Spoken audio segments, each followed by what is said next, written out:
Okay तो welcome to the silhouette रोटो class 7। आज की इस क्लास में हम देखने वाले हैं सिल्हूट के अंदर क्लॉथ रोटो आप किस प्रकार कर सकते हैं और काफ़ी आसानी से कैसे कर सकते हैं, टिप्स और ट्रिक्स क्या होती हैं इसकी, और इसमें जो मोशन ब्लर आपको दिख रहा है इस मोशन ब्लर को कवर कैसे करते हैं। तो मोशन ब्लर के लिए पहले भी हमने एक ट्यूटोरियल क्रिएट किया था, इसलिए आज के ट्यूटोरियल में थोड़ा हम फास्ट करने वाले हैं। जस्ट एज ऑफ नाउ हम फोकस करेंगे अपने क्लॉथ एनिमेशन के रोटो को कैसे आप फास्ट कर सकते हैं, क्योंकि क्लॉथ का जो रोटो करने का तरीका है ऑलमोस्ट कोई खास डिफरेंस नहीं है। तो यहाँ पे हम एक चीज और देखेंगे, स्वैपिंग मेथड। सबसे पहले क्या करते हैं, मैं यहाँ पे सिल्हूट के अंदर जाता हूँ और यहाँ सबसे पहले हम क्या करते हैं, एक रोटो शेप यहाँ से ले लेते हैं। तो सिल्हूट में जाते हैं, यहाँ पे रोटो शेप में ले लेता हूँ, इसको आप यहाँ से कुछ इस तरीके से कनेक्ट कर लें। अभी देखिए, अब मैं क्लॉथ के कोई भी एनिमेशन जो रहेगा उसके रोटोस के यहाँ पे ले सकता हूँ। एज ऑफ नाउ अगर मैं यहाँ पे देखिए, अब देखिए मुझे यहाँ पे एक एनिमेशन मिल रहा है इस पर्टिकुलर क्लॉथ का। अब देखिए ये क्लॉथ का एनिमेशन यहाँ जा रहा है, तो मैं पर्टिकुलर इसको फोकस नहीं कर सकता हूँ पूरे में। एज ऑफ नाउ लास्ट में आता हूँ तो एक एनिमेशन मैं तो लास्ट फ्रेम से स्टार्ट करता हूँ, थोड़ा सा इसके बारे में बताऊँगा कैसे आप इसको कर सकते हैं।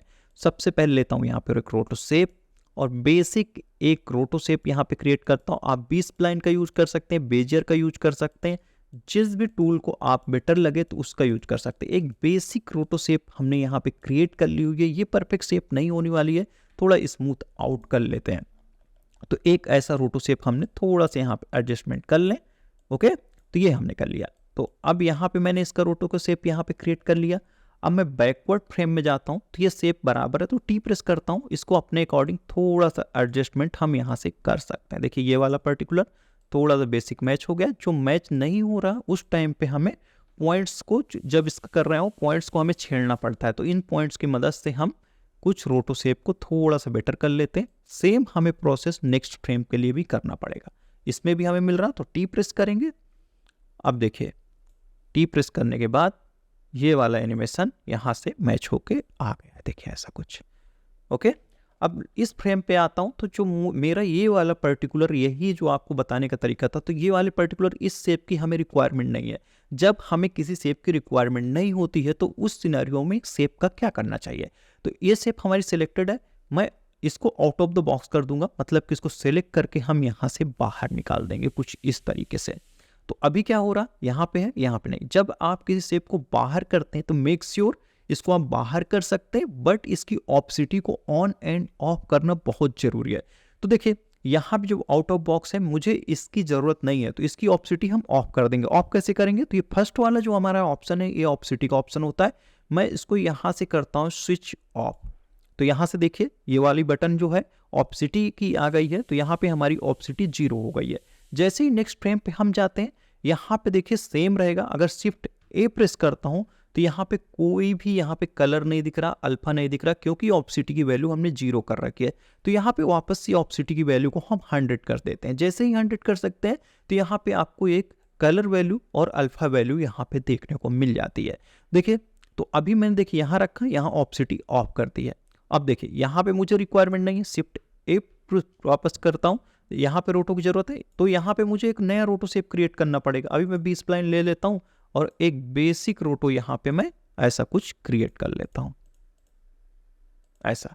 अब देखिए यहाँ पे इसकी एडजस्टमेंट हम ऐसे कुछ, ये एडजस्टमेंट हम कर लेते हैं अपने अकॉर्डिंग, या तो आप कुछ थोड़े बहुत तो यहाँ पे पॉइंट्स ऑल्ट की मदद से ऐड कर लेंगे तो ये और अच्छा आपके लिए हो जाएगा। ऐसे कुछ ऑल्ट की मदद से यहाँ पॉइंट्स ले लेते हैं, तो ये हो गया। अब देखिए अब इसी रिसेप टूल में आते हैं। अब नेक्स्ट फ्रेम पे जैसे ही जाता हूँ तो यहाँ तो दूसरी रोटो शेप है, इस रोटो शेप की मुझे रिक्वायरमेंट नहीं, तो इस सिनेरियो में पूरे को पकड़ना है आउट ऑफ द बॉक्स से, मुझे पूरे को ऐसे लेना है आउट ऑफ द बॉक्स। यहाँ पे सॉरी, यहाँ पे हमने गलत मैग्नेट टूल लिया, हमें रिसेप टूल रखना, आउट ऑफ द बॉक्स इसे कर देना है।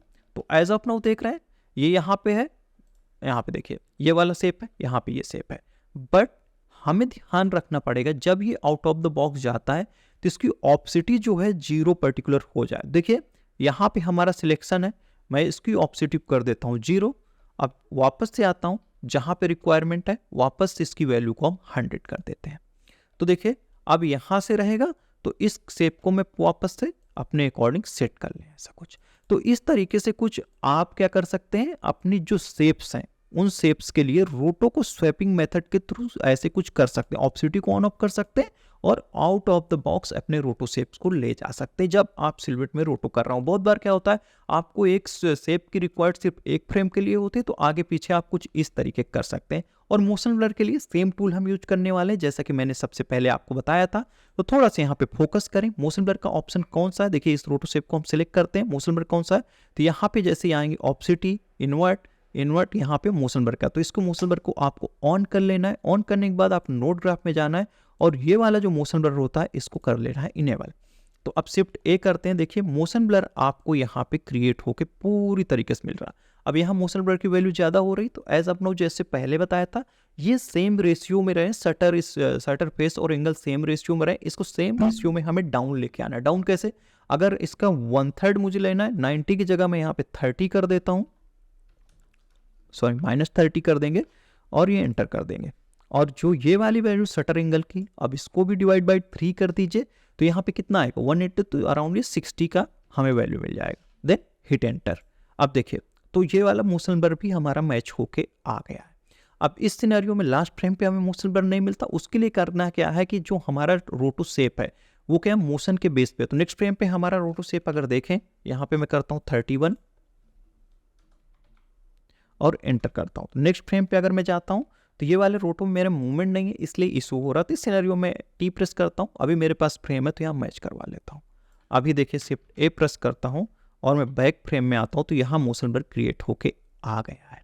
तो इस सिनेरियो में कुछ ऐसा कर सकते हैं और इनको अपने हिसाब से मैच करवा लीजिए ऑल्ट की मदद से, इसकी मदद से। तो दो चीज़ें आज के ट्यूटोरियल में बेसिक, जब आप क्लॉथ का एनिमेशन रोटो कर रहे हो तो आपको मोशन ब्लर का ध्यान रखना है और आपको ध्यान रखना है स्वैपिंग मेथड का। तो एक रोटो कैसे अंदर और बाहर रखना है कभी जब आपकी रिक्वायरमेंट हो, तो कुछ इस तरीके से आप स्वैपिंग मेथड के थ्रू जो रोटो रहेगा वो कर सकते हैं। और जो फुटेज के लिंक्स रहेंगे वो आपको डिस्क्रिप्शन बॉक्स में मिल जाएंगे, तो मेक श्योर इसका प्रैक्टिस करें। तो आई होप कि जो ये प्रैक्टिस करेंगे ना, इससे आपका रोटो का स्किल काफ़ी कुछ इंप्रूव हो जाएगा। तो आज के इस वीडियो में इतना ही, मिलेंगे अपने नेक्स्ट वीडियो में, तब तक के लिए बाय बाय, सी यू, ख्याल रखें।